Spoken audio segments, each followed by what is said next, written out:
first thing we want to do is get some measurements, approximately what might work for you. For me, I'm 5 feet 8 inches tall. When you make this beam, you want it about even with your solar plexus up in here. You know, you got a little bit of a belly. Solar plexus right about up in here, so you adjust it accordingly. So, how much wood we're talking about here? The beam itself, main fleshing beam, is 55 inches. 55 inches. The width, of course, you got your typical 7-inch width. Now, your support wood, how tall is that? How much wood we're talking about there? 22 inches. Now that will vary with the person's height. If you're higher, you're going to need it larger, or you're going to have adjusted accordingly.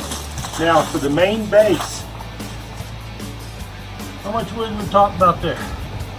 We're talking 4-foot main base to support on. Now here,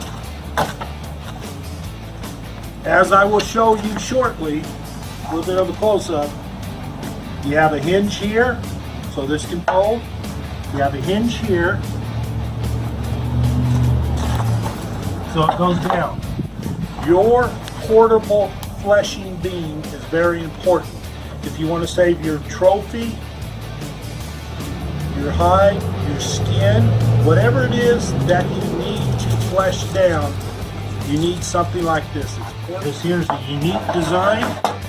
Been around for a few years. I like it. I've had no problem. I've tried it all over the world. It works. It works for me. Hopefully it'll work for you. So let's get on with the movie. Well, if you're serious about collecting your trophy in the wilds of North America or any other continent, well, guess what? You really have to take care of the skins. You have to flesh them down. That is, remove all of the fat and flesh so the hide is properly preserved. Obviously, after you get done doing that, you go ahead and salt it. Well, so many things can be done. The easiest method is to carry along a fleshing beam. This here is going to be something you have to bring up in your motor vehicle on horseback or whatever. Probably not on horseback, it's a little bit too heavy. But this here is a portable fleshing beam. Here you can see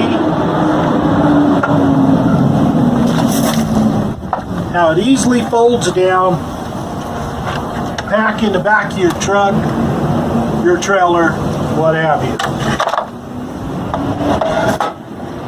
Start off with about a 6-foot board.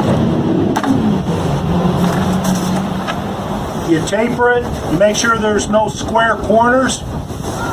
Put preservative on the wood, you seal it. You round around the top first, of course. It'll last you a lifetime. Now, just give you an idea how it's made, look at the hinge. Right over here. We got the sunlight giving some shade here, shadows, but see the hinge, how this part here folds down. You people that are handy with wood, you can build one very easily. Notice the hinge down here.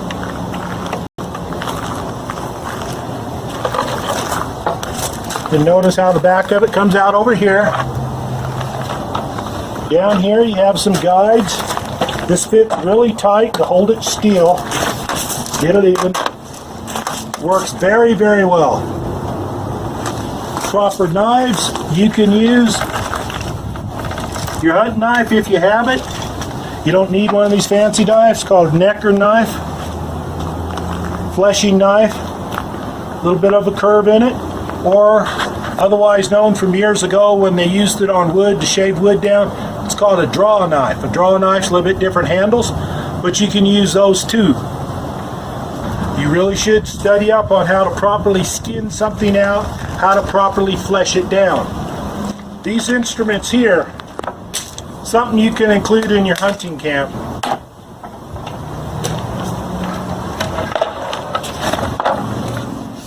You look at this fleshing beam. A lot of fleshing beams are very, very curved. They're rounded. Why? If you look down here, this isn't really square. This is molded and rounded over. I took away the 90-degree corners because if you have a 90-degree corner and you're using a fleshy knife, a sharp knife, whatever it is you use, you're going to pop a hole in the skin hide or cape that you're working on. So make sure everything is rounded, smooth, and then preserved. You could even use a large section of tree that's been, all the bark's been scraped off of it and it's perfectly round. You slice it in half, put that up there. Those are sharp looking. But to get a tree that size, you're going to increase the weight significantly if you have to move it. If you're at home in your shop, at home in your garage, different story. But always make sure everything is rounded. Henceforth, the reason why a lot of people will try to slap a huge PVC pipe on here, and then they'll go ahead and put a cushion on top of that pipe, because when they go to bear down on it, they just want to make sure that they will not pop any holes in the skin, hide, or cape that they're working on. So just keep that in mind. Keep everything fluid, just going over, round it off. It works. It saves you a lot of time, saves you unnecessary repair work. I hope this tip helps. Thanks for watching.